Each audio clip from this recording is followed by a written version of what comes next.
শুধু ভোট নয়, এ যেন এক অন্যরকম আনন্দ, অন্যরকম ভোট উৎসব। রূপসা উপজেলার প্রতিটি কেন্দ্রেই এমন দৃশ্য, সারি সারি লাইন দিয়ে ভোট প্রদান করছে মানুষ, তাদের গণতান্ত্রিক অধিকার প্রয়োগ করছে।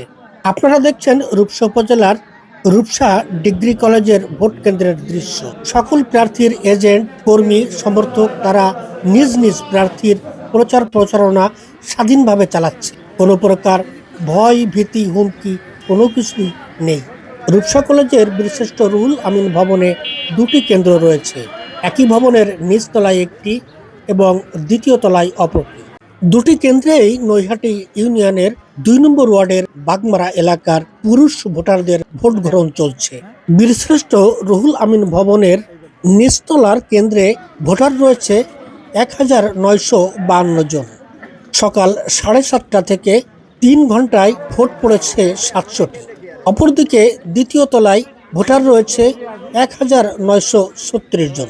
৩ ঘন্টায় এখানে ভোট পড়েছে ৪২০ জন।